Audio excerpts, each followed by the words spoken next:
So we just started with the overview sessions. In the first canto, we saw that the important subject matter of the Srimad Bhagavatam, that is Bhakti and Bhagavan, are briefly mentioned in the first three chapters. And then the compilation of Bhagavatam, where, when, under what circumstances, under whose inspiration Srimad Bhagavatam was compiled, by whom, that section is addressed in the next three chapters, like chapter 4, 5, 6, and also few verses in chapter 7. And then Bhagavatam is all about the conversation between two great personalities, Sukadeva Goswami and Parikshit Maharaj.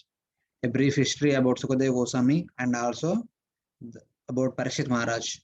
So at least first canto goes into more details about Parikshit Maharaj because it is spoken for him. So it is better, it is good to know something about him.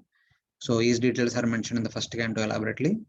And this entire thing can be seen as the preface to the entire book of Bhagavatam. And then the second canto, the first three chapters establishes Bhakti as the most easy and the most important sadhana in order to attain the shelter of the most important sadhya, that is Bhagavan, the personality of Godhead. So the position of Bhakti in comparison to Karma Yoga, Jnana Yoga, Ashtanga Yoga are established in the first three chapters of the second canto. And then that Bhagavan, who is the object of our worship, who is the shelter sought after by all the sadhakas, is to be understood. So unless until we don't have proper understanding of that Bhagavan, why should we take shelter of him? So in order to give us a brief description about that Bhagavan, the next chapter talks about the greatness of the Supreme Lord.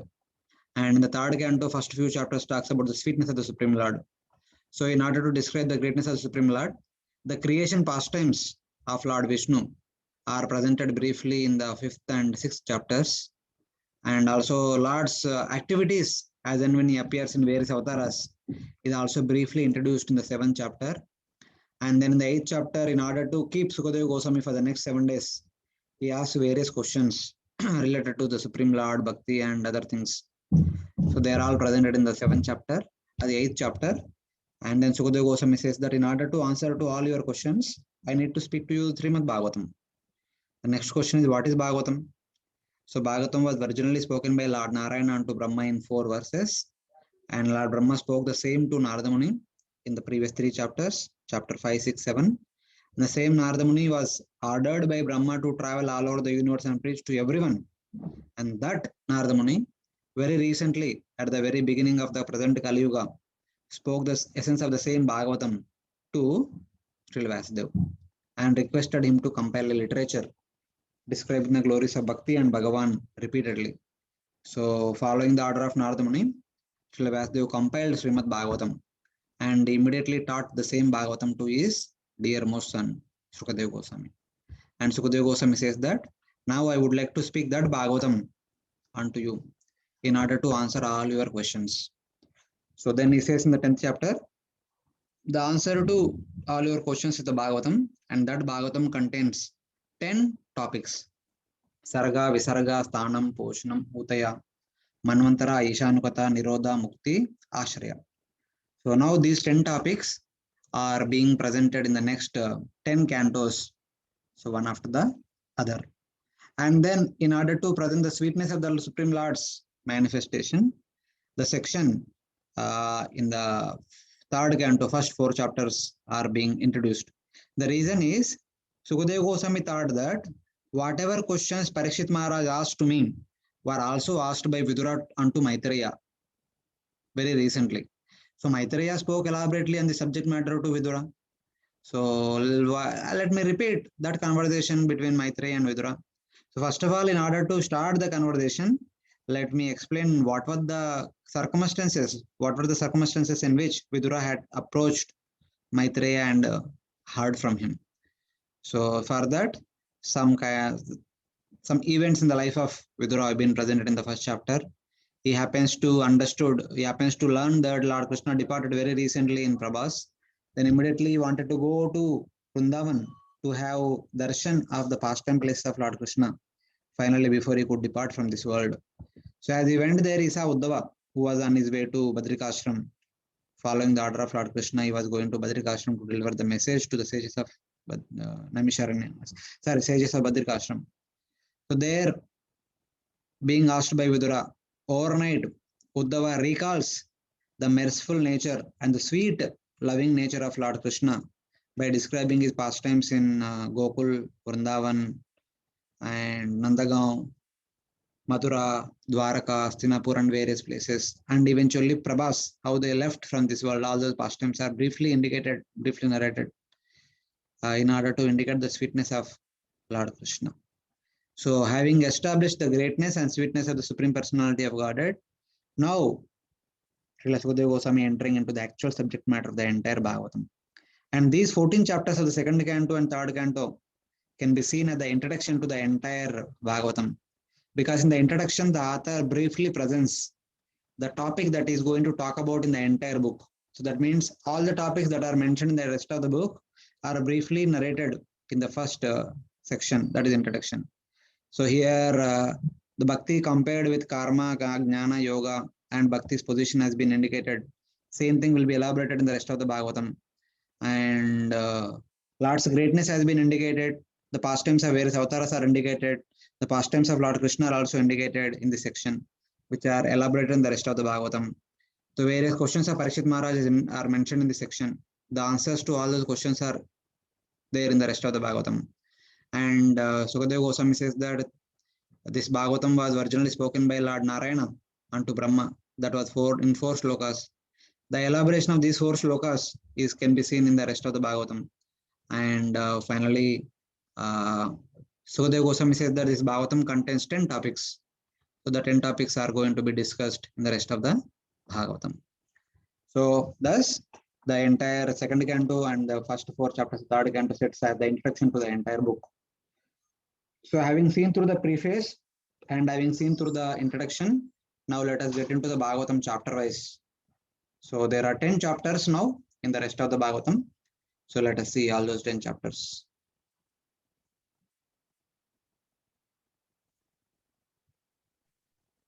Hare Krishna, Prabhuji. Yes, Mataji. Dandvat Pranam. Prabhuji, there was a question. Actually, I filled the form and like it is my foolishness that I thought that counselor part I thought you will recommendation letter now you will do, and I sent it like that only. So now what I should do? So kindly forward the same link to your counselor. So now again I should fill the registration form? No, you don't have to fill. You just forward the link to your counselor.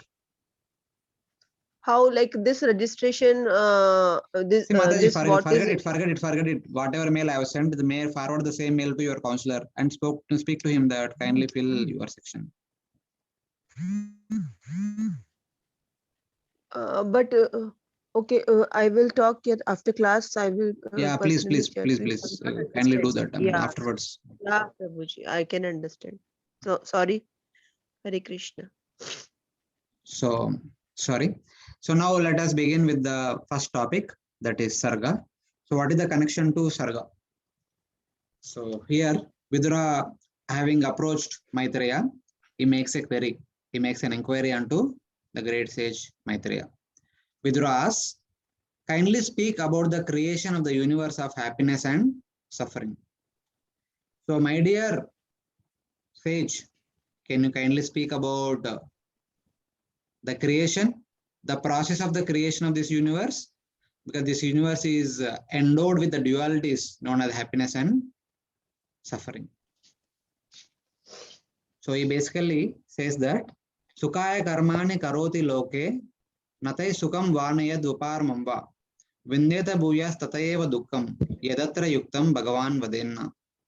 So here in Vidura is saying that according to my little experience, as I have spent as the minister of the Royal Assembly of Hastinapur, I have observed in my entire life how the people are living in this world.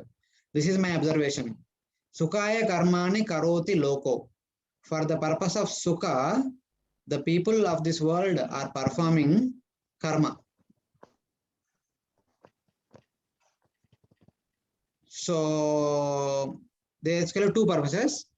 In order to mitigate their existing miseries and to get happiness, more and more happiness, they are performing various activities. Natai Sukham. But as a result, are they getting Sukha? No, they are neither getting Sukha. Va Anyat. They are neither getting nor getting the remedy and removal of the past misery. So then what one should do? If we are performing one activity with an intention to get one particular result, if that is not giving the results, instead is giving counter results, then we should stop that activity. Na uparamamba. There is no uparama also. There is no removal of that activity also.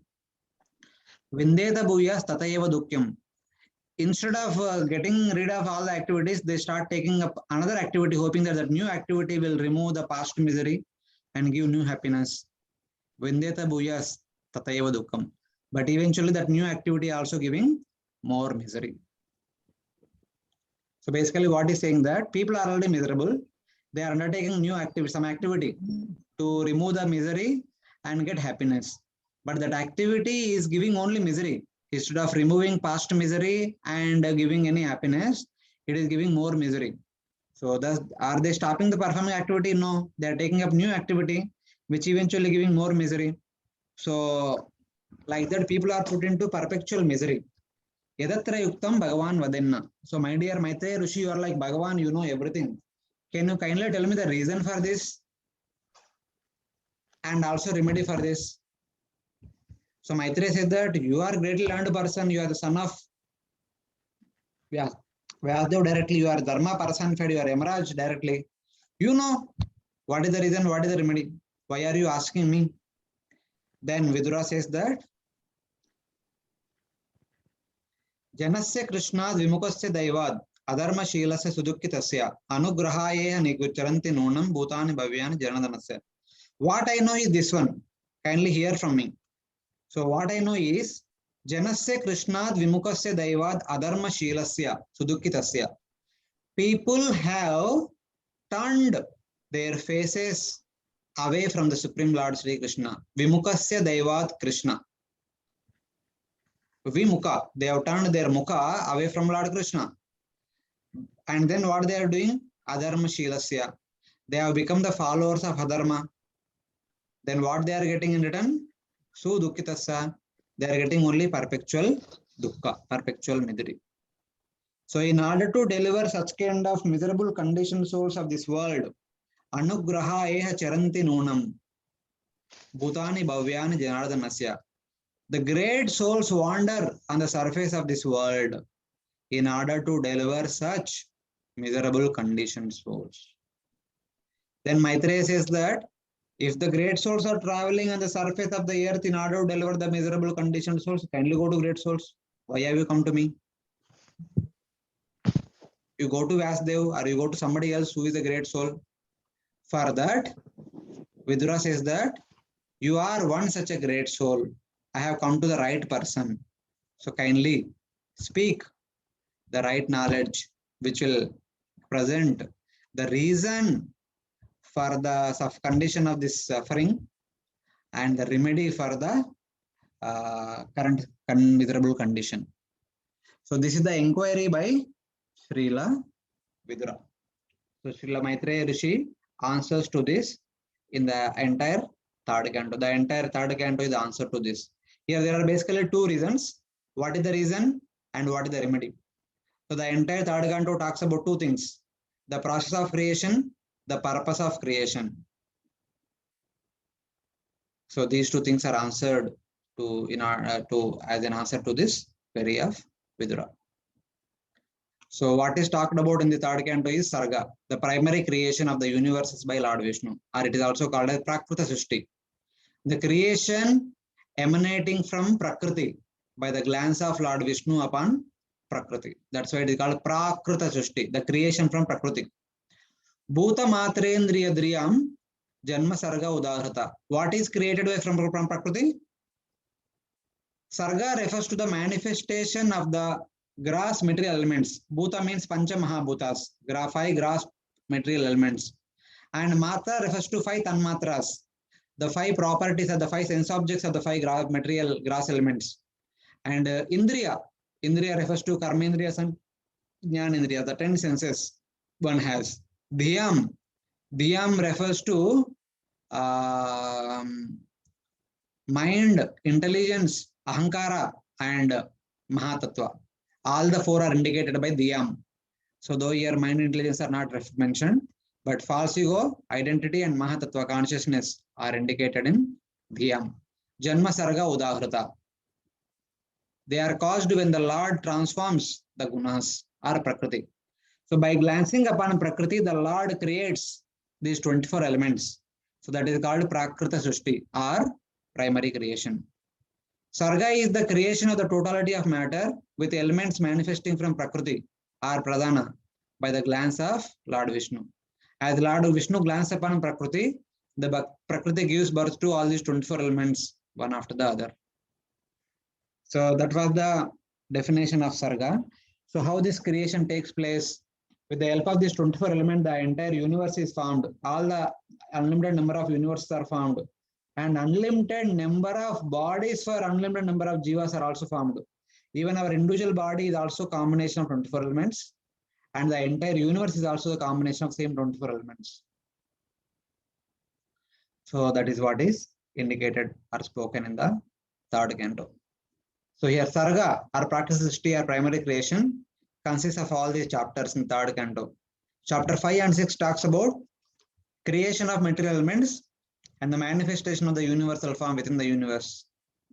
And chapter 7 talks about Vidura's questions similar to Parikshit's questions in second canto 8th chapter to resolve his doubts about Ishvara, Jiva, Prakriti and Bhakti. So in order to get clarity on the subject matters, Vidura asked same questions, similar questions of Parikshit Maharaj in the second canto. And chapter 8 and 9 talks about universal creation, Lord Brahma's appearance and his prayers unto Garbhodaksha Vishnu. Then chapter 10 talks about the 10 divisions of the creation, described a brief summary of what was spoken in the past and also the future activities. Chapter 11 talks about the division of matter and the calculation of time from Paramanu to Paramahan. So having explained about the creation of the universe, then in order to explain the principle of its maintenance, the time is being mentioned because it is time which maintains the entire universe. Just like the time created the universe, time also maintains the universe. How the universe is maintained, how long the universe is maintained. So to explain that, the time divisions are being mentioned in this chapter. And then chapter 13 to 19, pastimes of Lord Varaha are mentioned. Lord Varaha appears twice, once during Swayambhu Manvantara period, second time during Chakshusha Manvantara period. So out of the 7 Manvantara periods, during the first Manvantara, Lord Varaha appeared as the white Varaha. And during the 6th Manvantara, again Lord appeared as the black Varaha. So that is mentioned in those chapters. And then from 21-24, the appearance of Lord Kapila. 25 to 33, the teachings of Lord Kapila and to Mother Devahuti are being mentioned in the entire third canto. In a way, all these chapters actually talk about how the creation of the universes takes place in the material world. So that is indicated.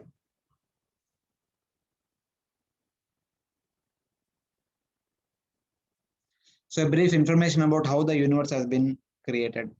Dravyan karma kalascha swabhavo jiva evacha vasudevat paro brahman nacha nyarto tattvataha. The universe in one sense is not different from Lord Vasudeva because the universe consists of dravya. Dravya means pradhana. Dravya means pradhana are the elements, and karma, kala, swabhava and jiva are non different from Lord Vasudeva. Nothing but he exists in truth. So dravya means prakriti or pradhana or the matter, the 24 elements. Karma is karma of the individual soul. Kala is the Lord's potency. Swabhava is the nature of the individual personality. And jiva, the living entities together.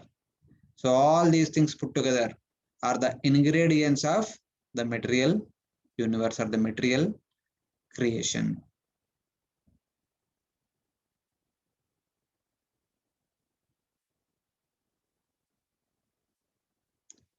Maya and Jiva are Lord's two energies.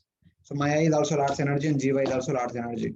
So Maya manifests in the form of Dravya, Kala, Karma, Swabhava, and Jiva manifests Para and Apara. So here you can see at the very beginning, for the purpose of creation, Lord Krishna expands himself as the first Purusha, Mahavishnu or Karnadoksha Vishnu, who was lying on the causal ocean. So that Mahavishnu, as he breathes out from his breathing or from various skin pores that are there on his body,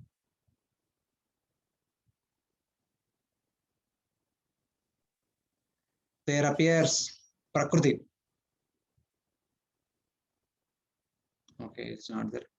So Lord, by glancing upon that Prakriti, he impregnates Prakriti with Kala Shakti, Jiva Shakti, Karma, Swabhava, and Kala, Karma, Swabhava, and Jiva. So like that, the Pradhana is interacting with Kala, Karma, Swabhava, and Jiva, remaining 4. So by their interaction, there appears 24 elements, and the same Supreme Lord combining all the 24 elements forms unlimited Brahmandas, as we see here. There are unlimited Brahmandas. So all those Brahmandas were simply floating on Karna ocean. So in order to make them live, the same Karnadoksha Vishnu enters into each and every universe as Garbhodaka Shai Vishnu. So here is our universe, is simply a golden shell floating in the water. So Garbhodaka Shai Vishnu enters into each universe. As he enters inside the universal shell, there is nothing inside. It is empty shell. So then he immediately filled the lower half of the universe with water, and the upper half is filled with ether and air. Then Garbhodaksha Vishnu went inside the water and began to take rest. When he wanted to create further the planetary systems within the universe, he looked into his own abdomen. And then from his abdomen, there appeared a beautiful lotus. So the beautiful lotus that we can see in this flower. So like that, it had appeared at the very beginning.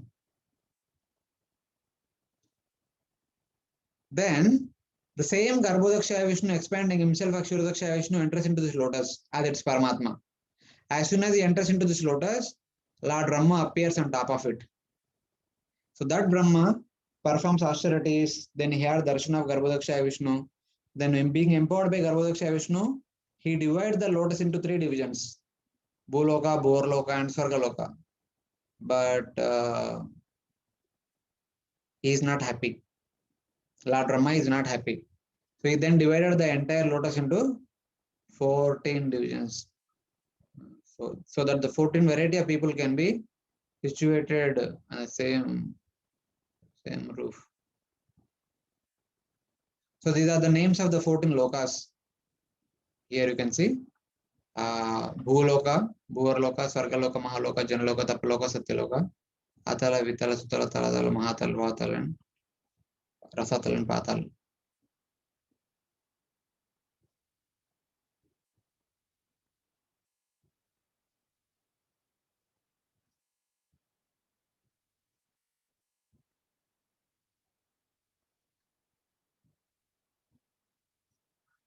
So like that, the 14 planetary systems are being created by Lord Brahma from that lotus flower, from the lotus leaf, stem, and see within the lotus leaf there are 7 lower planets. In the stem, Bhuloka and Bhuvarloka and Sargaloka, and in the flower, Maharloka, Janaloka, Tapaloka, Satyaloka. Like that, 14 planetary systems are being declared or indicated by the Supreme Lord and Maitreya. And this has been explained by Maitreya in the initial chapter, chapter 5, chapter 6, chapter 7, and chapter 8, chapter 9, 10, all the way up to chapter 10. All these things have been narrated briefly. Then Maitreya Rishi talks about Visarga in Canto 3, chapter 10, chapter 12, and 20. So Visarga means how Brahma created the bodies of the living entities.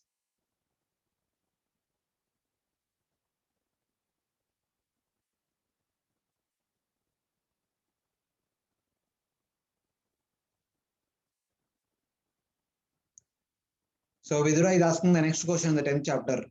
How did Brahma created the bodies for the living entities? from his own mind and body after Lord's disappearance. So basically, as Lord empowered, Brahma divided the lotus into 14 divisions, but he need to uh, fill all those 14 abodes with different variety of living entities. How did Brahma create all the variety of living entities? That is the question asked by our Vidura and to Maitreya. So the creation done by Brahma is called secondary creation of different variety of living entities.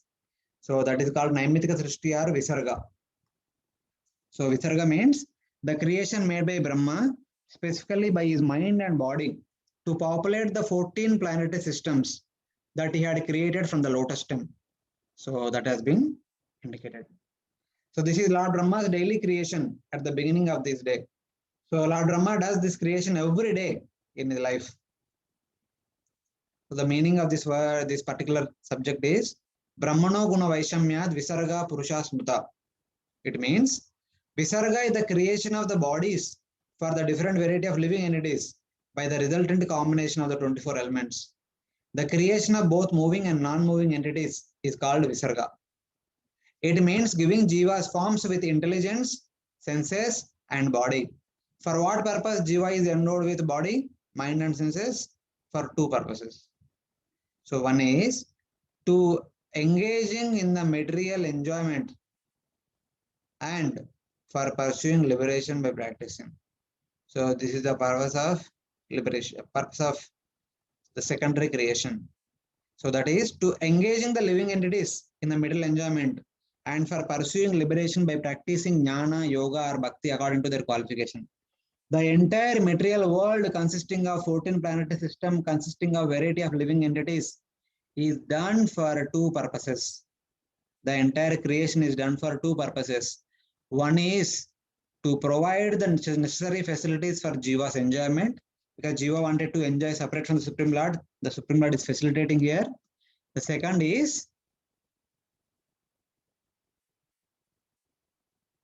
the Supreme Lord is also facilitating Jiva's liberation, Jiva's going back home back to Godhead. These are the two purposes for which the entire material world has been created. So these are the different things that are described in the third canto in relation to the secondary creation of Lord Brahma. So there are the chapter 10 talks about the 4 types of bodies produced by Lord Brahma. What are the 4 types of bodies that are created by Lord Brahma? First, he creates 6 varieties of immovable beings. He creates 6 varieties of trees and plants. Because among the trees and plants also there are so many varieties. Some trees and plants will give fruits directly without giving any flowers prior. And some plants will give flowers first and then fruits. And some trees only live for 1 year. They are called annuals. And some trees need some support to grow. They are called lata or creepers. And some trees, their trunk is hollow. Takshara they are called. And there are some trees, they have deep roots, very difficult to uproot. They are called druma. They are basically bushes. So like this, there are 6 variety of trees that have been created by Lord Brahma.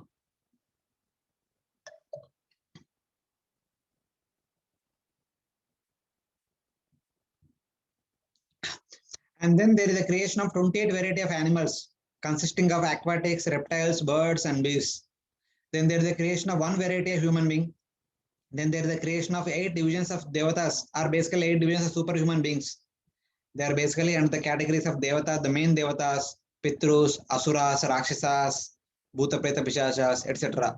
All these were created by Lord Brahma. This was mentioned in the 10th chapter. And then 12th chapter talks about the secondary creation, creation of the Kumaras and others. This subject matter, in the 12th chapter, it talks about the creation of 4 Kumaras first. And Lord Brahma requests them, please get married and beget children. The 4 Kumaras said that, no, we want to remain as celibate monks. We don't want to get married. We want to remain as the 5 years young children. So initially Lord Brahma becomes angry. As he controlled his anger, that anger appears as 11 Rudra from his Brukuti. So that Rudra manifests in 11 forms. The Lord Brahma gives 11 names for the 11 Rudras. and 11 wives and the 11 places to stay. So that is mentioned in the 12th chapter. Then he creates 10 Manasaputras headed by Daksha, Marichi, Pulaha, Kratu, etc. and also Narada Muni. And then he also creates Kardama, Dharma, Vak, and other various faculties that are required for us to live in a sane condition in this world, like the creation of the various alphabets, creation of the words, creation of grammar, creation of the 4 Vedas, 4 Upavedas, 6 Vedangas, and the creation of Puranas, Itihasas, like that. All those things have been created by Lord Brahma.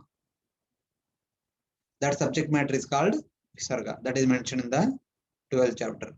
And then in the 20th chapter, the secondary creation previously described in detail is again partially summarized in the 12th chapter, in the 20th chapter, in order to relate the lineage stemming from Swayambhuva Manu. So whatever has been mentioned in the previous chapters has been briefly summarized in the 20th chapter. And it goes specifically into the creation of these 8 divisions of Devatas. The creation of the 8 divisions of Devatas is briefly, nicely mentioned in the 20th chapter.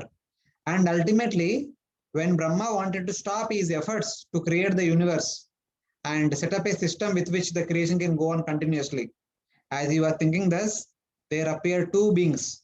So one was Swayambhuva Manu, the other was his wife Satarupa. And both of them got married, and by their union there appeared 5 children. The 5 children were Priyavrata, Uttanapada, Akuti, Devahuti, and Prasuti.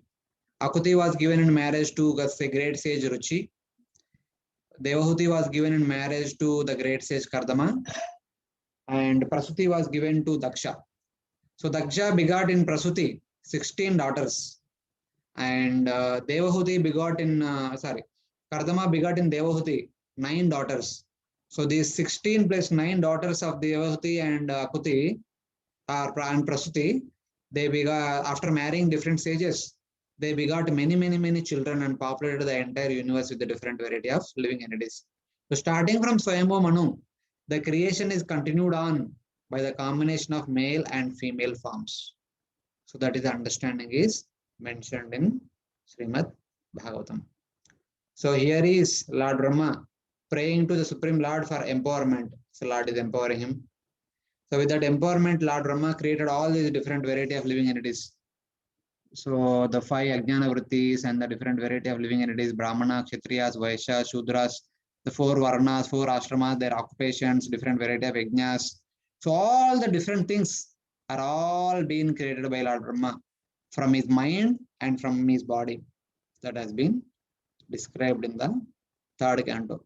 So this is called the creation of the different variety of living entities. A brief view of all the living entities is shown in this picture. Hare Krishna, Prabhuji. Prabhuji.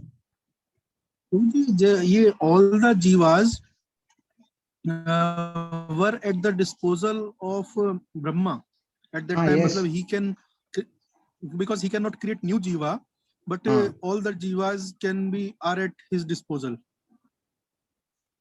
No, he does not create jivas. Jivas are already there.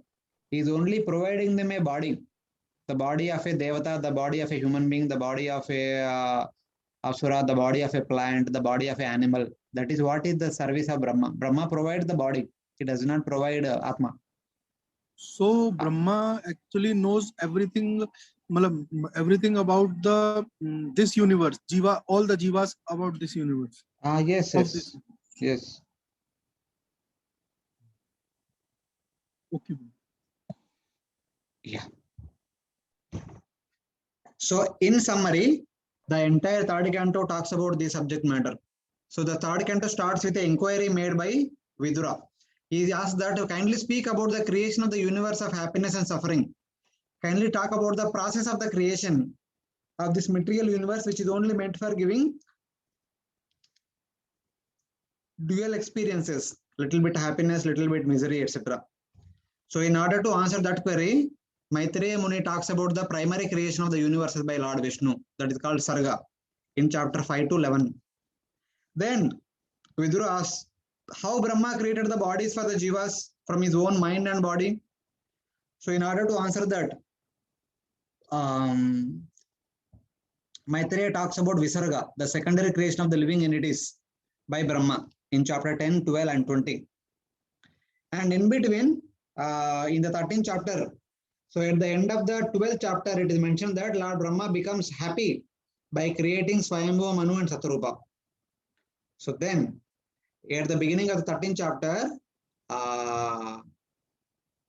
Vidura asks that, can you kindly describe the activities of the first saintly king, the first king of the entire human race, that was Swayambhuva Manu? Can you kindly speak about his wonderful activities, because he's a great devotee? So that time, so when after the creation of Swayambhuva Manu along with his wife Satarupa with folded hands, they approach Lord Brahma. They pray to Lord Brahma, my dear father, please give us some service. What we should do? How can we serve you? So that time Lord Brahma says that, my dear son, kindly go to Bhuloka and take care of the human beings. Rule over the Bhumandala completely. So that time, Swayambhuva Manu reminds Lord Brahma that the entire Bhumandala has been submerged into Garbhodaka ocean. Kindly do to revive the Bhumandala. So then Lord Brahma understood that he cannot do anything as his own. He meditated on the Supreme Lord so that the Supreme Lord can rescue the Bhumandala from Garbhodaka ocean.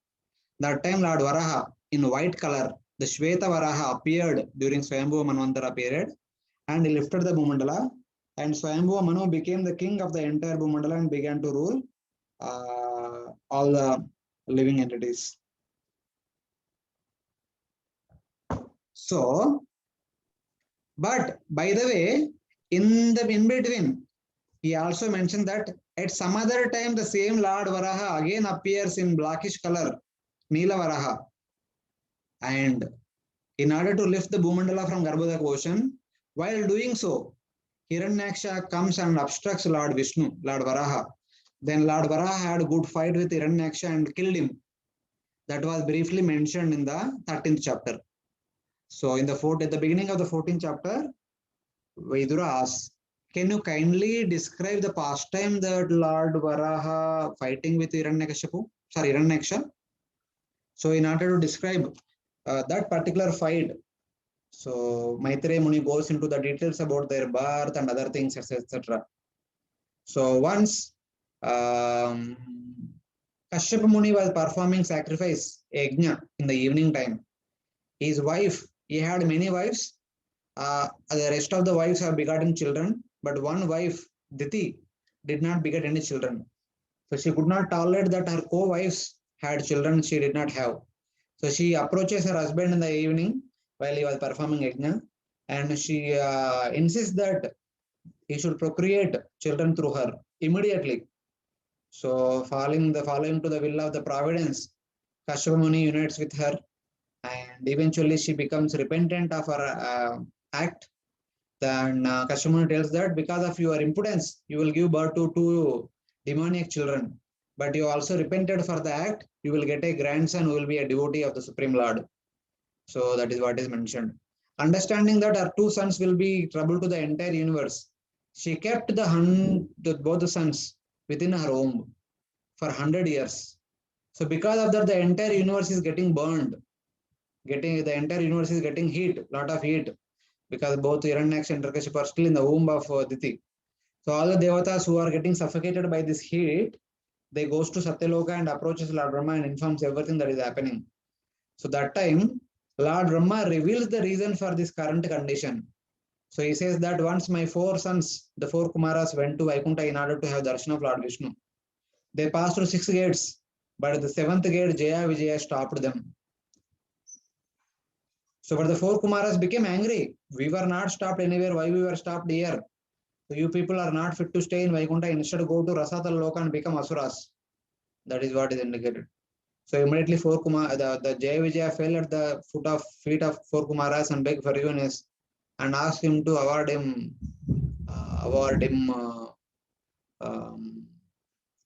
And they asked that please, we are okay to go down to material world becoming asuras, but make sure that let us not forget Lord Vishnu anytime, and let us come back to Vaikuntha soon. So that was the request. So immediately Lord Vishnu comes out of inner chambers to the seventh gate, and he gives his darshan to four Kumaras, and he pacifies the four Kumaras, and he tells Jaya and Vijaya, may you people go to Rasatala and become asuras for 3 lifetimes, and remembering me always, may you get purified and come back to me immediately, very soon. So that was mentioned. So thus, being ordered by Lord Vishnu, the Jaya Vijaya fell down and entered into the womb of Diti. So because they are there in the womb of Diti, since they are associates of Lord Vishnu and Lord Vishnu only can kill them, so we cannot do anything. So till Lord Vishnu punishes them, so kindly wait and bear the current situations. So we cannot do much. We cannot do any corrections or changes in this particular event. So Lord Brahma convinces the Devatas that they need to wait for the Lord to appear and kill this thing. So then the 17th chapter talks about the birth of Hiranyaksha and Hiranyakashipu. They immediately grow to youth. They grow as youth. Their bodies touches the clouds, etc., etc. Then immediately Hiranyaksha travels on world tour, conquering all the Devatas one after the other. As he goes to Varuna for a fight, so Varuna says that no, I become old. Can you kindly go to Garbhodaka ocean? There, Lord Vishnu just appeared, and he will give you good fight. So, understanding through Nardam that where Lord Vishnu is, Hiranyakashipu goes to Lord Vishnu, who was lifting the entire Bhumandala, which was submerged into Garbhodaka ocean. So then there was a fight between Hiranyaksha and Lord Vishnu. Eventually, Lord Vishnu kills Hiranyaksha in the 19th chapter. So that was the set of pastimes that are mentioned in that particular section. And 20th chapter again resumes the previous story of creation, of creating even living entities. So that was mentioned in that section. So then, at the beginning of the 21st chapter, Vidura asks one more question. Can you please describe the lineage of the first king, first Manu? So please talk about the lineage, the children and grandchildren of Manu. So, and specifically I want to hear about his daughter Devahuti, who married Kardama and begot Ladka, the Supreme Lord, as their son, Lord Kapila. Can you please talk about her first? So in order to talk about that, in the first 4 chapters, Maitreya talks that first Kardama, who was the son of Brahma, being ordered by Brahma, he performed tapasya. As a result of perform tapasya to get a wife who is suitable in qualities and character. So as a result of that long tapasya, the Supreme Lord appears and tells Kardama that I am very much pleased with your austerities. Very soon Swayambhu Manu will come with his daughter and he will hand over his daughter in marriage to you. And through her you will beget 9 daughters, and I myself will appear as your son, in order to preach Bhakti Yoga and Sankhya Yoga all over the universe. So Lord was very much pleased with Kardama Muni that he assured that I will appear as your son. That was mentioned by Lord Kapila. And then as predicted by Supreme Lord, in 2 days Swayambhu Manu comes and they marry their daughter Devahuti to Kardama with an agreement that as soon as the children were born, Kardama would go to forest accepting renunciation. So it was agreeable to Devahuti, agreeable to Shatarupa, her mother and father Swayambhu Manu. After marriage, Swayambhu Manu goes back to his kingdom and Devahuti continued to serve her husband for many, many days and years. So Kardamuni was very much pleased and he was awarded all the benedictions to his wife Devahuti. So that time Devahuti tells that, so please, as you promised, you please kindly beget children in me. It is very much praiseworthy quality for a woman to beget children from a famous husband. So like that. So then, in order to please his wife Devahuti, Kardamuni creates a royal mansion, spending a lot of time in the royal mansion. Eventually, he impregnates her 9 times, as a result of which she gives birth to 9 daughters. Then after the birth of these 9 daughters, Kardama was about to go to forest. And Devahuti reminds him that, my dear Lord, you cannot leave me alone and go. You please give me fearlessness or give me a son who can give me fearlessness. So that time, my Kardama Muni remembered that the Supreme Lord assured that he will appear as my son. So he told Devahuti, the Lord told that he will appear as our son. So kindly perform Vrata very seriously and sincerely. So she performed a wonderful Vrata worshipping the Supreme Lord. Then eventually the Supreme Lord appeared, and the 9 daughters were married to 9 sons of Brahma. And with the permission of Lord Kapila, Kardama Muni goes to forest, following the ashram of renunciation. Though the Supreme Lord appeared as his own son, but Kardama wanted to worship the Supreme Lord within his own mind and heart, contemplating upon his wonderful pastimes. So he did not stay. He went to forest and trying to continue the remembrance of Lord Kapila. So thus Kardama Muni was delivered by following the instructions of Lord Kapila. And then eventually one day, seeing that Lord Kapila was seated comfortably, Mother Devati approaches him and puts her petition that, my dear Lord, I was attached to sense gratification all the while. I've been bound by samsara. Please deliver me by telling me what I'm supposed to do. So in order to answer his mother, Kapila talks about bhakti, karma yoga, jnana yoga, and ashtanga yoga, etc., etc. And then, having taken the leave from his mother, he goes to Bay of Bengal, and taking permission from the Asian Ocean. From there, he goes down to Patala Loka, and he made his residence there in Patala Loka, performing tapasya in a seclusion. So, but on the other hand, Devahuti, following the instructions of her son, Lord Kapila, achieves perfection and goes back to Godhead. So that is what is indicated in this section 25 to 33. So basically, the entire third canto is of 2 sections. The first section is from chapter 5 to 20. The second section is about chapter 21 to 33. The first section talks about the process of creation, the creation of unlimited variety of universes and unlimited variety of living entities. Second section talks about the purpose of creation. The universe has been created to facilitate the enjoyment of the jiva and to facilitate the liberation of the jiva. And specifically the liberation of the jiva, how it is accomplished, is indicated by the teachings of Lord Kapila. The liberation is achieved by following the sadhanas presented by Lord Kapila. Lord Kapila teaches about bhakti, jnana yoga, vairagya, ashtanga yoga, and karma yoga. So Lord Kapila talks about all these different sadhanas, following which a person can get rid of the clutches of Maya. So that is being indicated in this section. And then, if one follows all these sadhanas, where one will go? One will go to Vaikuntha. So one may ask a question, what does that Vaikuntha look like? A brief description of Vaikuntha, the ultimate sadhya, is also presented in chapter 15 and 16, where the 4 Kumaras, with the intention to have darshan of Lord Vishnu, entered into that Vaikuntha. That Vaikuntha, the destination of the living entities who follow the sadhana, is also presented in the third canto. So then somebody may ask, so first of all, you are telling that the universe has created for the enjoyment of the jiva. So where from the jiva comes? The jiva comes from the spiritual world. How? There is a case study presented in the third canto. That is how jiva falls from Vaikuntha. How Jaya and Vijaya fell down and became Hiranyaksha and Hiranyakashipu. The case study is presented in the third canto. And then there can be a question that, okay, that is fine, they came down, but you are telling that the third canto also talks about the creation is made up for the liberation of the jiva. So are there any examples that somebody went back to Godhead?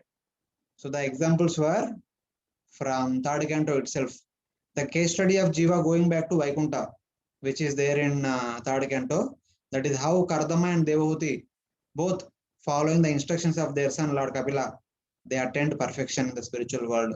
So this is mentioned in chapter 24 and chapter 33. So like that. So this is the whole summary of the entire third canto. So the purpose, the process of creation, the creation of unlimited universes by Mahavishnu, the creation of the 14 planetary systems and different variety of living entities by Lord Brahma, that is to facilitate the enjoyment for jiva with different facilities, and also to facilitate jiva's liberation. How? by following the teaching start by Lord Kapila in the form of Bhakti Yoga, Sankhya Yoga, Ashtanga Yoga, Vairagya, Tapasya, Jnana, and Karma Yoga. They are all mentioned in that section. The case study of Jiva coming to material world and enjoying in this material world is about Jaya Vijaya becoming Hiranyakshiranyakashipu. The case study of Jiva having followed the teachings of Lord Kapila going back to Godhead is the example of Kardama and Devahuti. So this is the complete summary of third canto. Here you see Lord Varaha past tense lifting the entire Bhumandala. And here we have four Kumaras trying to enter to Vaikuntha, Jaya Vijaya stopping them. Lord Vishnu himself comes to give darshan to Jaya Vijaya for the four Kumaras. So Lord Kapila is teaching his mother Devahuti. So the entire third canto, actually the third step among the 12-step progressive journey of a sadhaka. For a sadhaka, what we can learn from third canto, that is understanding the relationship of the jiva with the material world. That is, the material world is facilitating jiva's enjoyment, but unfortunately that enjoyment binds us in this material world. So then how to get rid of that bondage? The sadhanas presented by Lord Kapila gives us liberation. So jiva's relationship with the material world is being taught in the third canto. So here we study about Sarga, the Prakrit Srishti, the primary creation of the universes for jiva's inhabitants and enjoyment from chapter 5 to 33. And Visarga, this is Naimitika Srishti, the secondary creation of various physical forms for the jiva's enjoyment, that is chapter 10, 12 and 20. And the third part of Visarga, that is Nitya Srishti, the daily creation by couples, the perpetual creation which is continued by all the living entities through couples, is elaborated in the fourth canto and fifth canto. That is a continuation of Visarga. So, but what is the reason to study this subject matter very seriously? So this is all creation, about creation of the material universes and technical subject matter. Why do we need to study all these things? So Lord Brahma says that Enmaya Cheshitam Pumsha, Enmaya Cheshitam Pumsha Siti Utpatti Apiyahi Anugrahastan Nivrutir Atmalabhaya Chestahe. He says that this is the first purpose of the creation is about jiva's enjoyment. The second purpose of the creation is for jiva's liberation. They are briefly indicated in this verse. Enmaya Cheshitam Pumsha Siti Utpatti Apyayahi Anugrahastan Nivruttes. It is Lord's Anugraha that he creates. So Utpatti creates, he maintains, and he annihilates all the variety of universes. For what purposes? For the purpose of jiva's enjoyment.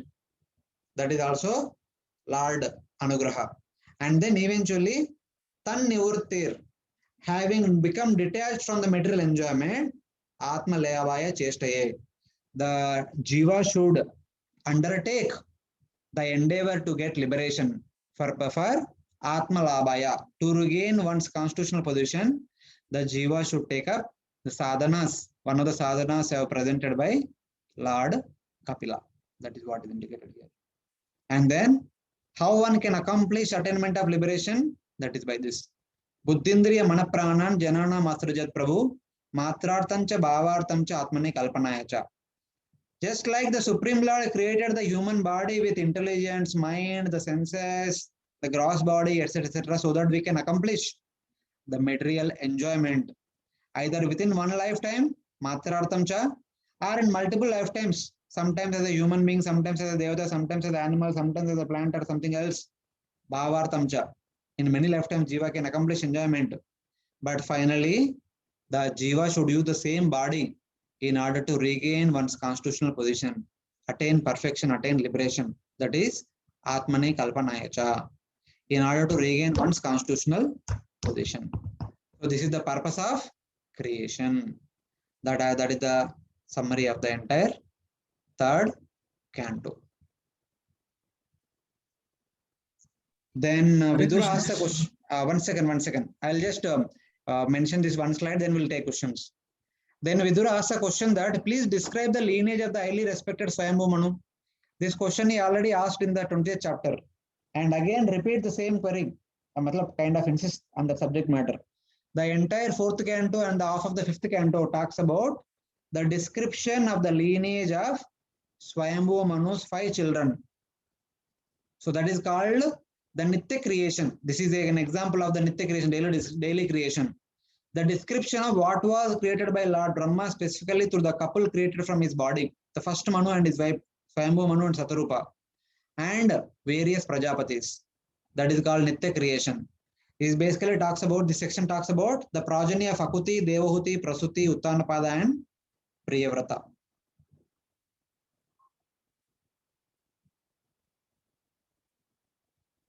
So that is being described in the fourth canto and fifth canto. Okay. Yes, Prabhu. This is just continuation of the Visarga. The Visarga, initially it is done by Brahma and eventually it is done by all the living entities. So whatever is done by Brahma is called Naimitika Srishti, and whatever is done by all the other living entities and Prajapatis is called Nitya Srishti. That is the distinction. Yeah. Yes. Hare Krishna. Hare Krishna Prabhu ji. Yes, Prabhu. प्रभु जी, जैसे अभी आपने बताया कि first मनवंतर और sixth मनवंतर में भगवान वराह आते हैं, तो वो जो मतलब भूमंडल है, भूमंडल को गर्भोदक्ष ओशन में डुबोता कौन है? मतलब अपने आप डूबता है या कोई डुबोता है?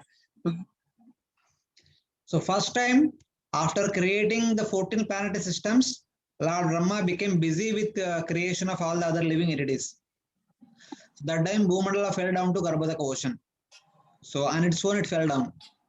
So Lord Brahma prayed unto Lord Vishnu. Lord Vishnu appeared as Shweta Varaha and lifted it. And there was a sudden pralaya in the Chakshusha Manvantara. It is studied in the Bhagavatam 8th canto that Lord Matsya, one day King Satyavrata goes to ocean in order to offer morning oblations, morning argya.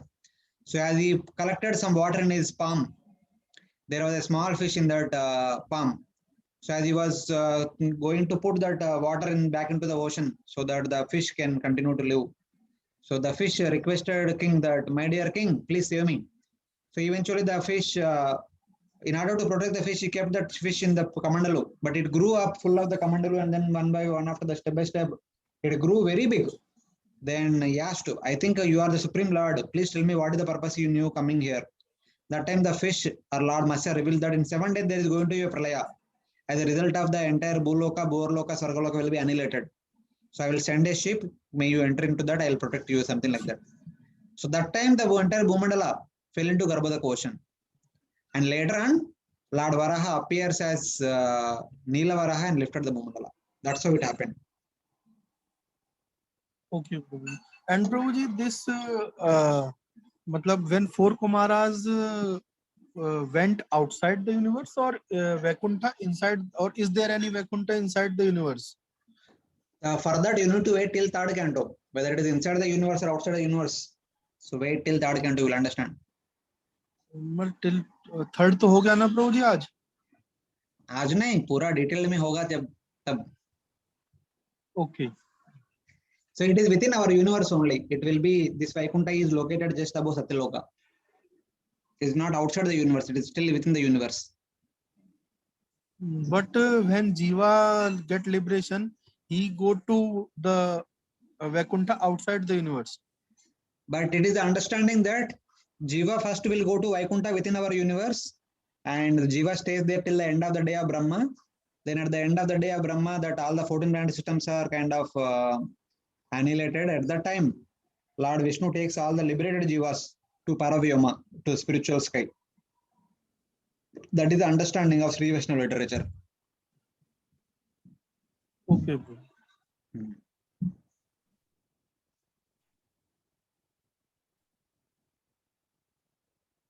Hare Krishna, Prabhuji. Hare Krishna. Prabhuji, here you mentioned that Jiva has fallen. There is a case study of Jiva fallen from the Vaikuntha, but it is understood that once Jiva goes to Vaikuntha, does not falls. Okay. Then how do we understand this? So once Jiva goes to spiritual world, Jiva does not fall on its own. But if Jiva want to come back, can come back. Jiva has the free will, whether to stay or not to stay. So one does not come back, the understanding is that having come to material world, having gone through the miserable experience, no one wants to come back again. That is the understanding. But those who have not come here out of curiosity might want to come.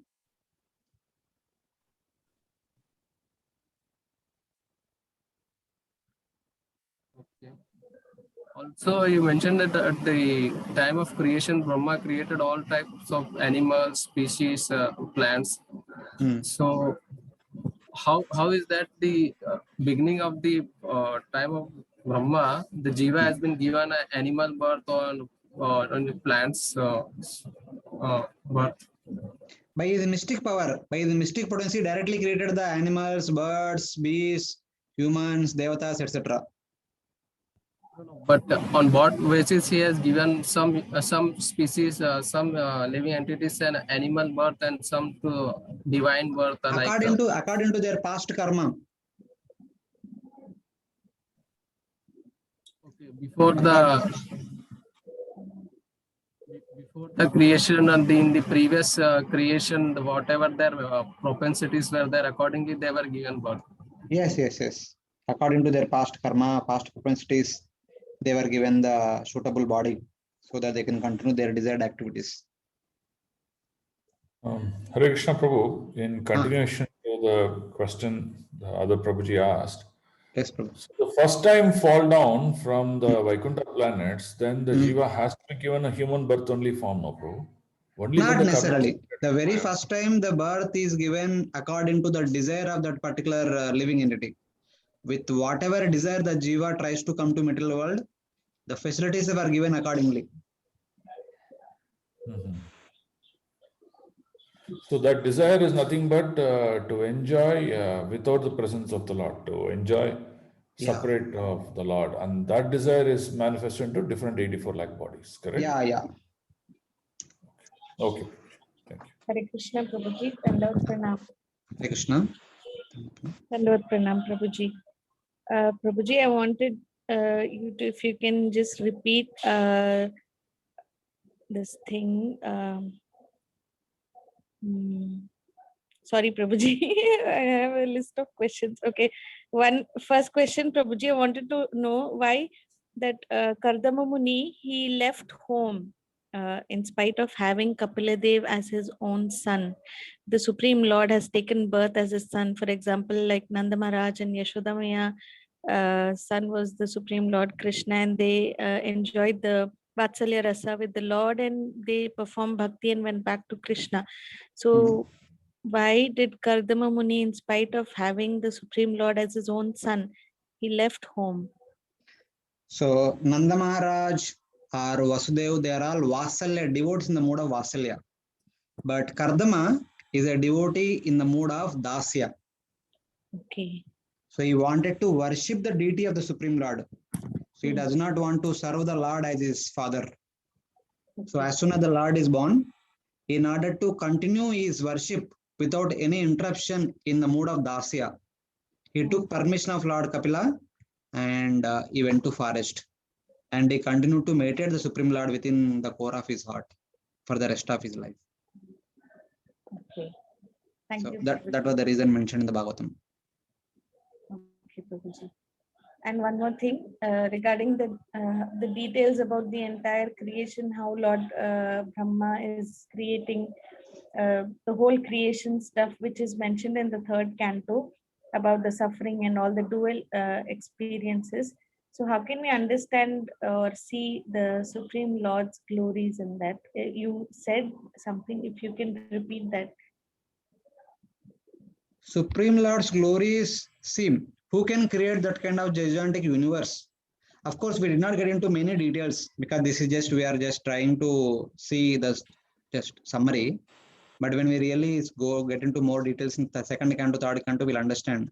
The creation is not an ordinary thing. And who can do this gigantic creation? None other than Supreme Lord. That indicates the greatness of Supreme Lord. So when we go through step-by-step creation, step-by-step process of creation, we understand how minutely Lord was careful in this creation, in the maintenance, in the process of annihilation. Everything is so minutely organized. That is all the greatness of the Supreme Lord. And this creation is not a small creation. It is a gigantic and huge creation. So that shows the greatness of the Supreme Lord. No other living entity can do such kind of activities. That shows Lord's greatness. Yes, Prabhu, but personally speaking, if I read the third canto, the first initial part, it's something like goes beyond the head because it's too complicated or too theoretical. We're not able to understand. So sometimes it gets boring. Yeah, no problem. Let us see. During our discussion of second canto, third canto, we'll try to make it interesting. Our personal study might be boring, but let us have some discussion Hare Krishna, about it. So, Prabhuji. Hare Krishna. Thank you, Prabhu. Prabhuji, I want to ask a question. There are more than 4 lakh types of human beings, no, in the creation? No. The 4 lakh number is about the level of consciousness. That is not about the number of living entities. Different variety of consciousness. That includes the human beings. That includes the Brahmana, Kshatriyas, Vaishyas, Shudras. That includes the Devatas, the Asuras, Rakshasas, the great sages, Gandharvas, like that. The different variety of people.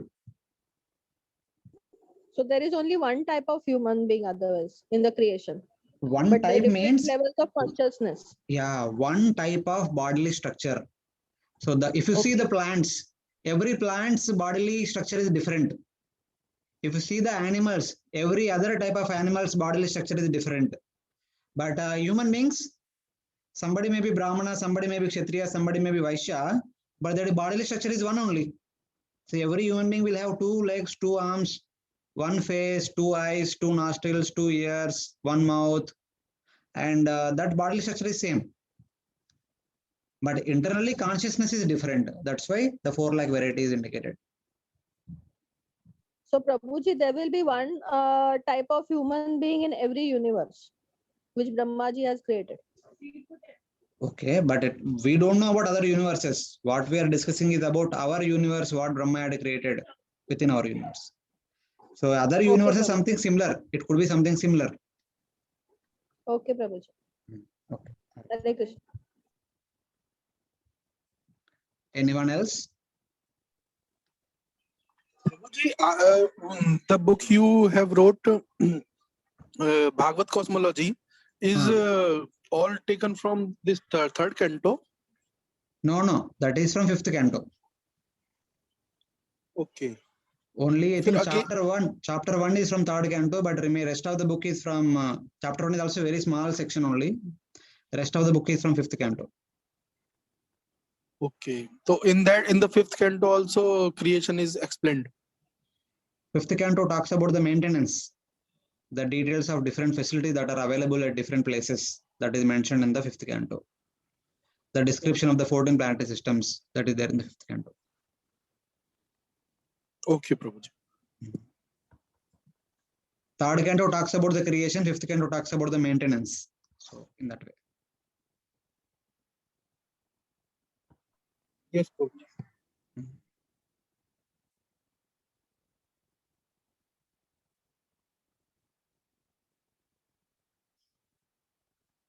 Okay. Anyone else? Any other query?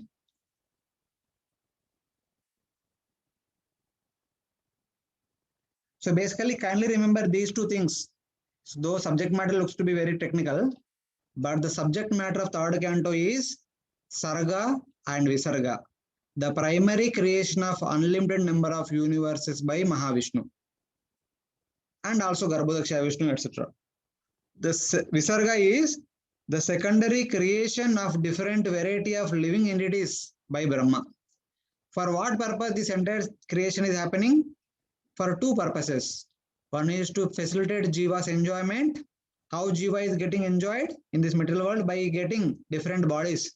Sometimes a Jiva enters into human body and enjoys there. Sometimes Jiva enters into Swarga and gets Devata body, enjoys there. Sometimes Jiva get the body of Asura, enjoys there. Sometimes Jiva get the body of animal, enjoys there. So like that. Jiva is getting enjoyment by getting different identities in this material world. But the creation is also meant for facilitating the attainment of perfection for Jiva. So how Jiva attains liberation? By following the teachings taught by Lord Kapila. So Lord Kapila taught about Bhakti Yoga, Sankhya Yoga, Jnana Yoga, Ashtanga Yoga, Nishkam Karma Yoga, etc. etc. Following those teachings, Jiva can attain liberation. So thus in total, third canto talks about the process of creation and the purpose of creation. So that is the subject matter of third canto.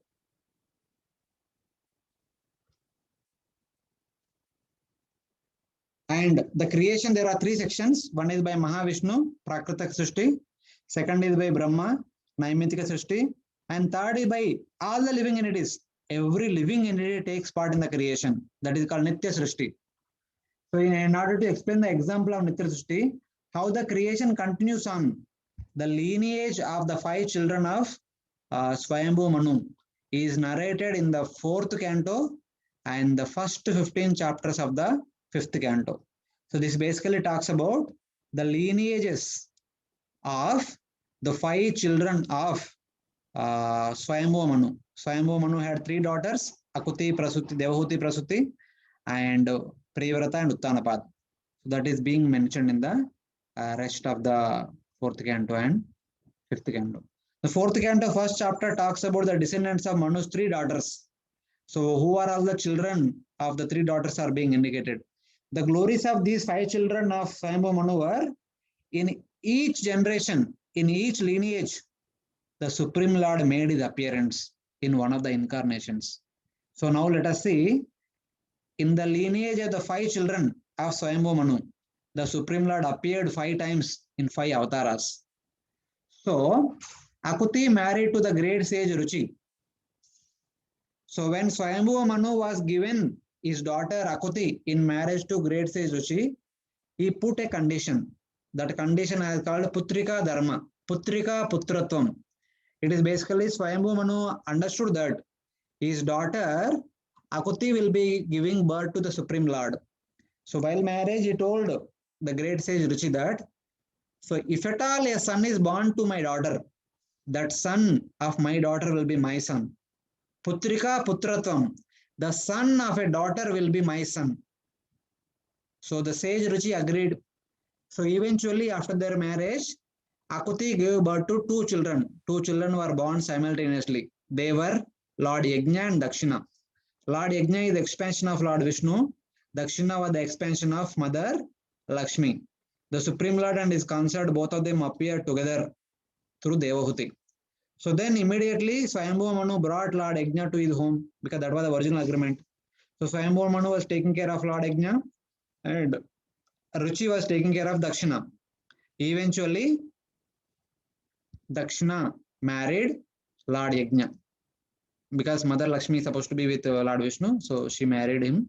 And this was the first appearance of Supreme Lord in Akuti. And then Devahuti married Kardama, and Kardama begot 9 daughters and also 1 son, Lord Kapila, through Devahuti. So the Supreme Lord also appeared in the lineage of Devahuti as Lord Kapila. So the 9 daughters eventually married 9 sons of Lord Brahma, the great sages like Marichi, Atri, Vasishta, Pulaha, Kratu, and Bhrugu. All these great sages whose names we hear in Rama and Mahabharata, they married the 9 daughters of Devahuti. So among them, one was Anasuya. One of the 9 daughters of Devahuti was Anasuya. She married Atri. So Atri and Anasuya begot 3 children who are the expansions of Lord Vishnu, Lord Brahma, and Lord Shiva. Lord Shiva appeared as Durvasa Muni. Lord Brahma appeared as Soma, the moon god, and Lord Vishnu appeared as Dattatreya. So Dattatreya is another incarnation of Supreme Lord who appeared in the lineage of Devahuti. So in the lineage of Devahuti, Lord appeared twice. Once as Lord Kapila, second time as Lord Dattatreya through Atri and Anasuya. And then the third daughter married Prajapati Daksha. And Daksha begot 16 daughters through Prasuti. So out of 16 daughters, 13 were given in marriage to Dharma, and one was given in marriage to Agni, one was given in marriage to Pitru Devatas, one was given in marriage to some other great personality. So out of the 13 daughters who were given in marriage to Dharma, the 13th daughter was Murti. Her name was Murti. And Murti gave birth to Naranarayana Rishi, the Supreme Lord who made his appearance in the form of Naranarayana Rishi. So they were born through Prasuti. So thus, in the lineage of three daughters of Swayambhu Manu, the Supreme Lord made his appearance 4 times. First time as Lord Yajna, second time as Lord Kapila, third time as Lord Dattatreya, fourth time as Naranarayan Rishi. So past times of all these personalities are also mentioned a little bit briefly. So, but, okay. So 13 daughters were given in marriage to Dharma, 14th was given in marriage to Agni, the 15th was given in marriage to Pitru Devatas, the 16th was Sati. She was given in marriage to Lord Shiva. So rest of the 15 daughters of Daksha gave birth to so many children, but Sati did not give children. She did not give birth to children. She actually was humiliated by her father. Not she, her husband Lord Shiva was kind of disrespected by Daksha. So Sati could not take it up. So she actually burnt herself before giving birth to any children prematurely. So thus, Sati did not have any children. That is mentioned in the end of the first chapter. So taking that as a reference, Vidura asks a question to Maitreya. He says that, why did Sati, the 16th daughter of Daksha, not produce a child?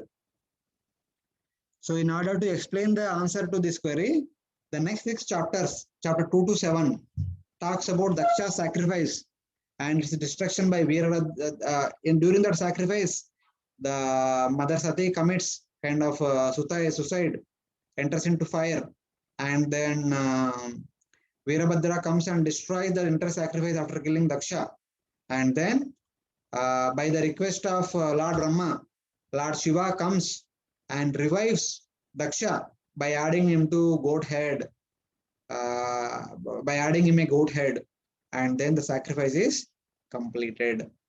So the entire events are narrated from chapter 2 to chapter 7. Daksha Yajna episode is narrated in this section. Then from chapter 8 to the rest of the 4th canto, 31, talks about the descendants of Uttanapada. The Uttanapada and other descendants in his lineage, that is also mentioned. So in this lineage also the Supreme Lord makes his appearance. So first Uttanapada had two wives. One is Suruchi. First one is Suniti and second one is Suruchi. Suniti had a son, Dhruva, and Suruchi had a son, Uttama. So this pastime is very well known. The pastime of Dhruva Maharaj is narrated from chapter 8 to chapter 12. That one day Uttama was sitting on the lap of his father, Uttanapada, on the Simhasan. Then Dhruva also wanted to sit on the other lap. But Uttama's mother, Suruchi, told that you cannot sit on the lap of your father because you are not born through my womb. You die, you pray to Lord Vishnu and die and appear from my womb. Then you can sit on the lap of your father. Like that she scolds Dhruva.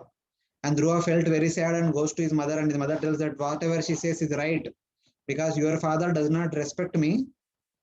You cannot sit on the lap of your father. Your father does not like me, and hence you also. So as your mother told, it is better that you go and worship Lord Vishnu, and Lord Vishnu can fulfill all your desires. So Lord Vishnu, by the worship of Lord Vishnu only, your grandfather Manu became Manu, and your great grandfather Brahma became Brahma. So if you worship Lord Vishnu, you will become one like them. So with an intention to get a place superior to that of Lord Brahma, his great grandfather, Dhruva goes to forest in order to worship Lord Vishnu. Understanding Dhruva's determination, Narada Muni comes and inspires him to practice bhakti in a proper way, instructs him how to practice bhakti, etc. So following the order of Narada Muni, Dhruva Maharaj performed severe austerities for 6 months. He had darshan of Lord Vishnu by the end of the 6th month. And then being blessed by Lord Vishnu, he eventually comes home, becomes the king and rules the kingdom for sufficient amount of time. And he renounced the entire kingdom and then goes to Badrikashram. There, the Vaikunta gatekeepers, Nanda and Sunanda, come down. They take Dhruva Maharaj to the abode of Lord Vishnu in that spiritual airplane. So while going back, Dhruva remembers that I attained the current position because of my mother's kindness, mercy upon me. So then the Nanda Sunanda tells that your mother is also coming to Vaikunta. Do not worry. Please continue on. So like that, Dhruva is attained perfect. Dhruva has attained perfection. That is mentioned in chapters 8 to 12. So then, at the end of the 12th chapter, Maitreya tells that the wonderful glories of Dhruva Maharaj were spoken by Narada Muni in the assembly of Prachetas. So then Vidura asks a question that, who are the Prachetas to whom Narada Muni spoke about Dhruva? Where did he speak to Prachetas about Dhruva Maharaj? So in order to speak about Prachetas, Maitreya talks about the lineage of Dhruva Maharaj because Prachetas appeared in the same lineage of Dhruva Maharaj.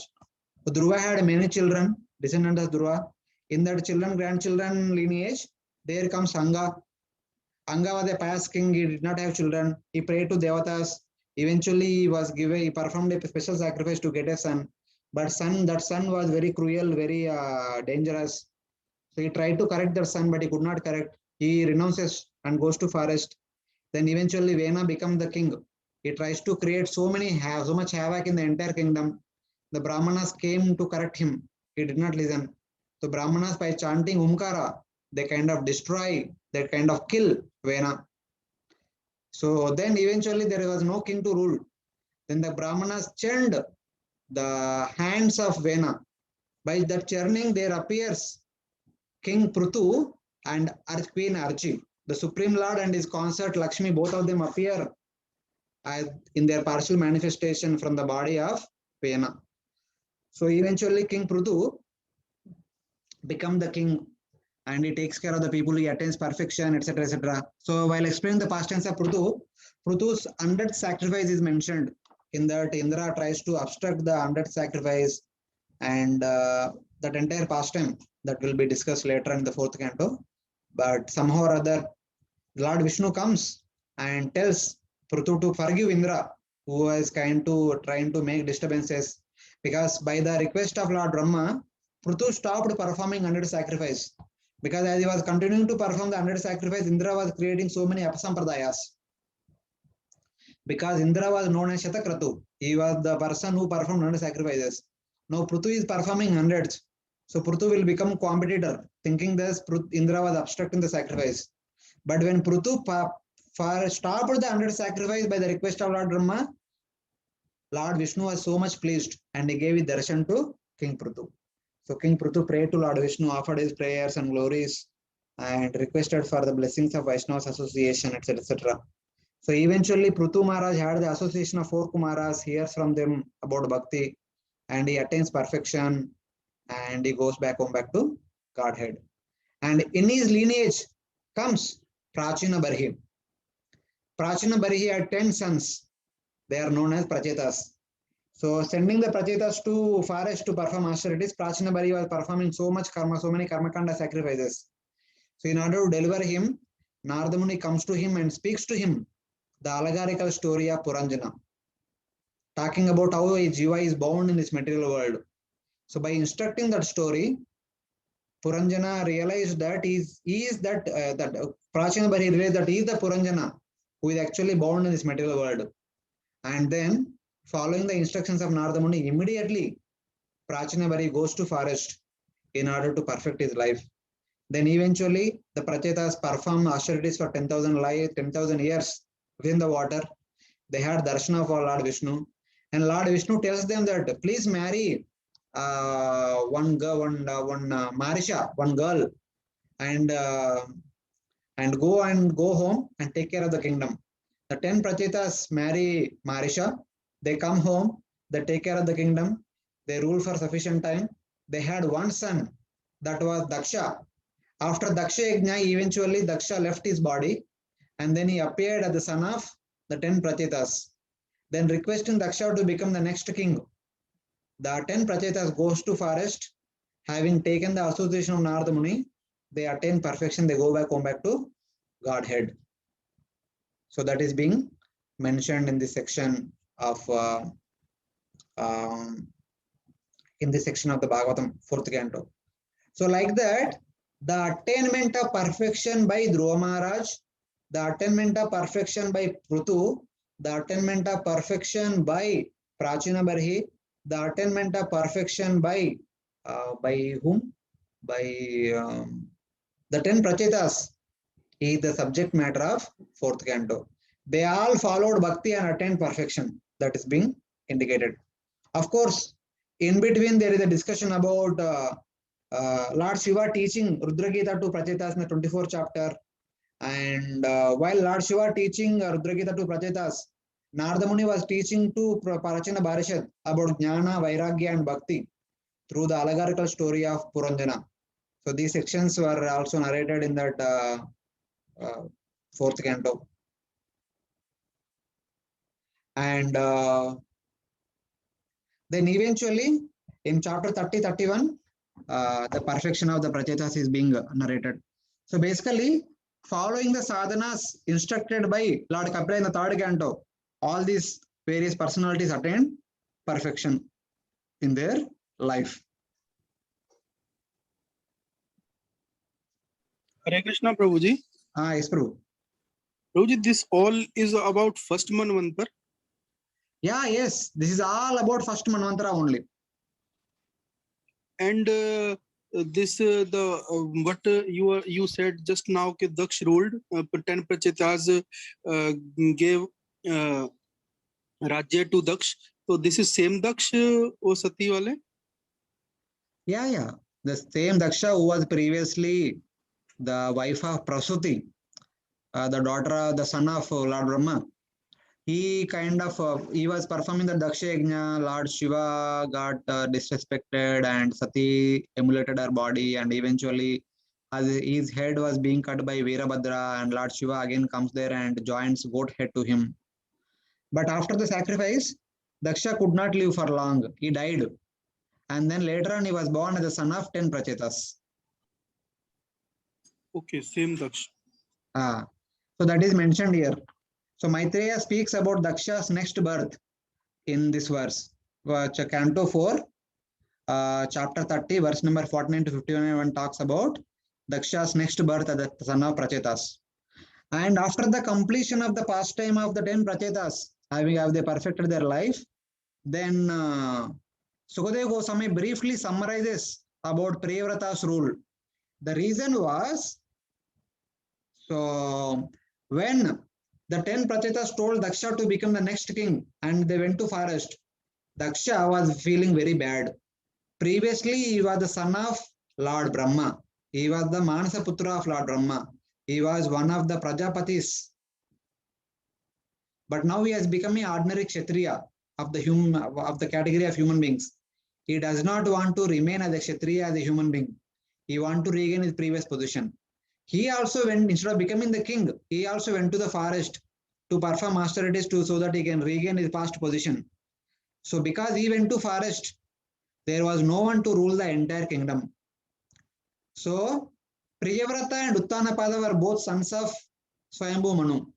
Priyavrata was the eldest one. Both of them went to Gurukul. After the study in Gurukul, Uttanapada came home. But Priyavrata remained in the Gurukul only. So like that, after Uttanapada, Dhruva ruled, after Dhruva, so many other kings, then King Anga, King Vena, Prutu, and then Prachina Barhi, and then Prachetas. After all of their rule is over, there was no one to rule. So Swayambhu Manu comes to Priyavrata, to the ashram of Narada Muni.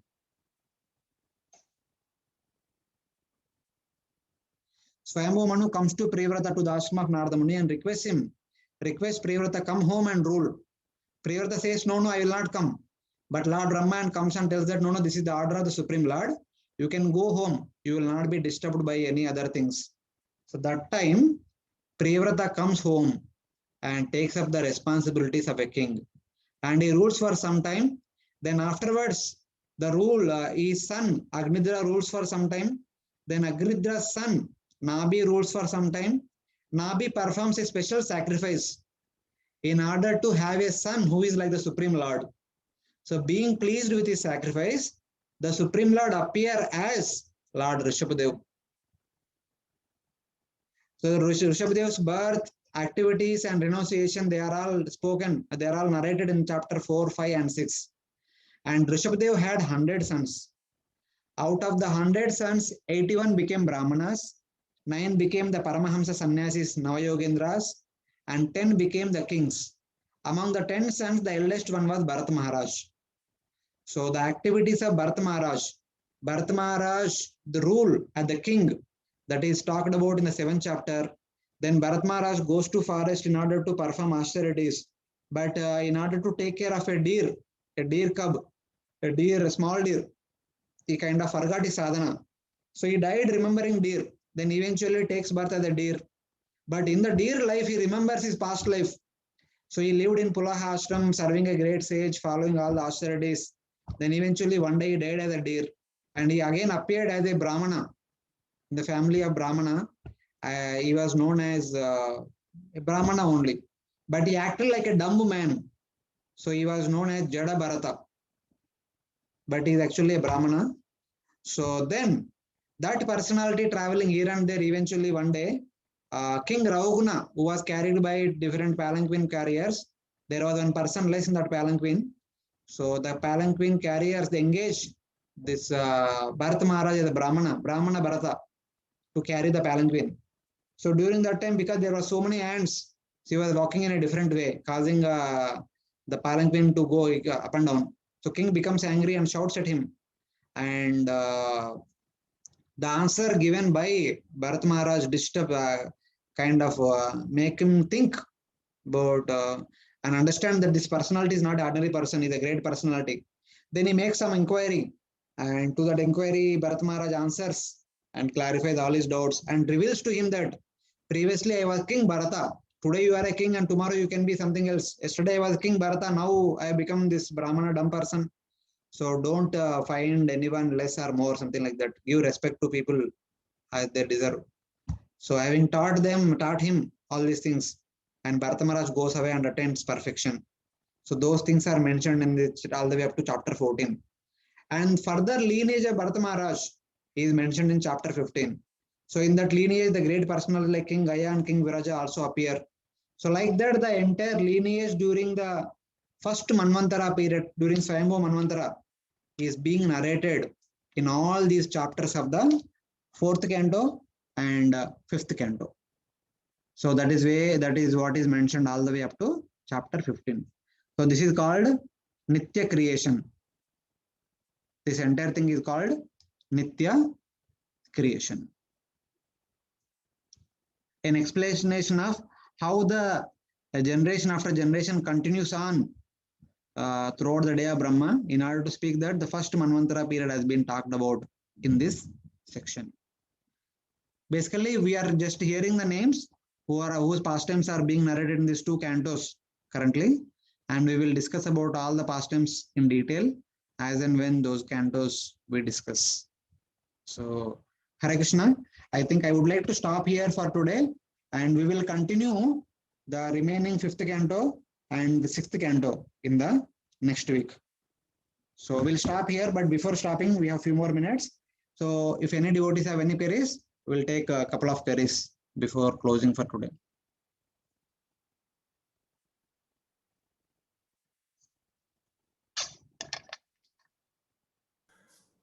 Hare Krishna Prabhu, Daksha in his next birth, how he leaves his body, Prabhuji? No, he does not leave his body. That Daksha, who is supposed to become the next king after Prachetas, he went to forest. So he was performing austerities. So what happened after the austerities? That will be mentioned in the 6th canto. So what were his activities in that particular lifespan? We will discuss in the next class. 6th canto, it talks about Daksha. Elaborately. Okay.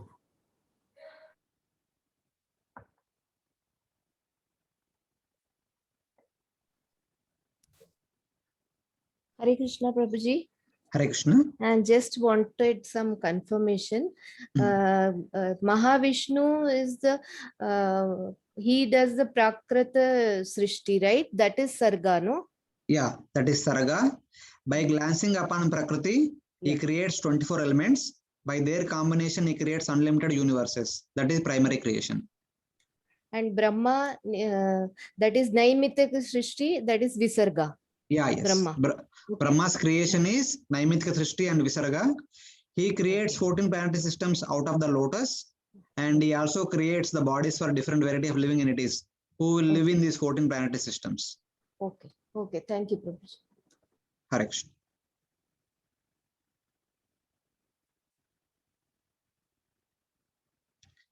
So whatever we discussed, all these details, I mean, in brief, they are all there in this book. So whoever has this book, you can go through as your homework for the next 1 week. This entire section, what we discussed today or in the previous classes, you can read from this book. So you get those details.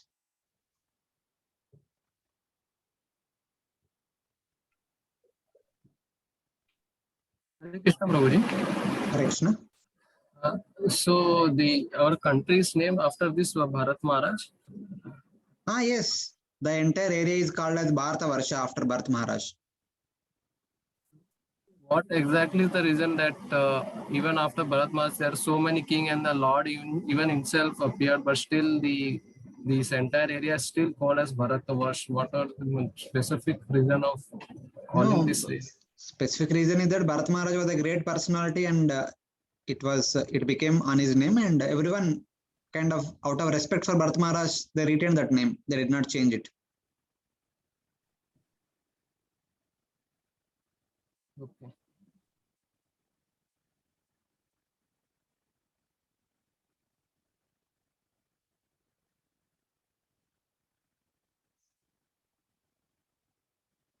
Any other query? Hare Krishna, Prabhuji. Hare Krishna. Any other study material is required apart from Srimad Bhagavatam for doing Bhakti Vaibhava? I don't think so. If we have a book with us, if we read through, that is more than enough. If we can read the book, whatever is there, that itself is a great achievement. Because many times the time may not be sufficient. So devotees always in other Bhakti Vaibhav course, devotees sometimes complain that we are not getting time to read whatever we have covered in one chapter. So they say that go slow, go very slow, cover only little bit. But we need to cover so many chapters in the 6 cantos. Like first canto has 19 chapters, second canto 10 chapters, third canto 33 chapters, fourth canto 31 chapters, fifth canto 26 chapters, sixth canto 19 chapters. So like that, about 130 chapters are there. So each chapter approximately will be from 30 to 650 verses. So many things we need to cover within 4 years time span. So sometimes we need to cover 20 verses, sometimes we need to cover 40 verses also based on the subject matter being discussed. Some philosophy there less, some other times more. Sometimes per parts are big, sometimes per parts are less. If you can go through this entire section at least once thoroughly, that itself is a great achievement. So other material, maybe we have notes like Bhagavad Subodhini that can be followed. And now and then we also use some slides. We'll also share those slides that also you can follow. I think that is more than enough. Yes, Prabhuji. Thank you, Prabhuji. Hare Krishna, Prabhuji. Hare Krishna. Prabhuji, I can't get your Bhakti Subodhini, so our notes will be okay, and your book is with me. I brought here. See, Mataji, don't worry about notes and all today itself. Eventually, one day when some of you can come to temple, you can personally come to temple and take it, or you can request someone who is coming to temple, you can take it. We have not started it. We have not started it. I am out of India, so I am asking, like I have to take that book, so I have to ask anyone to brought this from India. No, even if you don't have the book, also no problem. If you have Bhagavatam set. Yeah, online I can read na Prabhuji. Online Yeah. Bhagavatam I can read. Whatever way, soft copy or hard copy, if you have Bhagavatam set, that is okay. If you want some assistant from other notes and all, then the suggestion is you can have Bhagavad Subodhini also. Your book is with me. Yeah, your book is with me, Prabhuji. No, my book does not go verse by verse. It is only chapter summary is given in one small paragraph, 2-3 lines. It does not get into details. Okay. But you will share the slides and all, na Prabhuji? I think if we use slides, I will share. I don't have slides for all chapters, but wherever. So it is better to get that book, na, Bhakti Subodhini. I don't know, Mataji. It's up to you. If you think it is needed, you can have it. Otherwise, it's okay. Okay. I'm Okay, not Prabhuji. saying that it is compulsory, but if you want to have it, you can have it. Because, but Prabhuji, still I don't know about anything now because I'm not new. I don't know what matter that is consisting, like containing that book, Bhakti Subodhini. So, no problem, Mataji. You can talk to someone else who is reading that Subodhini and they will tell you what is there in that, how it will be That useful. is words by words, na Prabhuji? That is words by words description Ah, yes, in that yes. book? Okay. A Thank you, brief Prabhuji. summary of each verse is there in the notes. Okay. Okay. Okay. Hare Krishna. Hare Krishna. Hare Krishna. I think we'll stop here for today and we'll meet next week. Okay. हरे कृष्णा प्रभु जी, एक question और पूछ सकता हूँ? नहीं, अभी थोड़ा मेरा दूसरा सेवा है,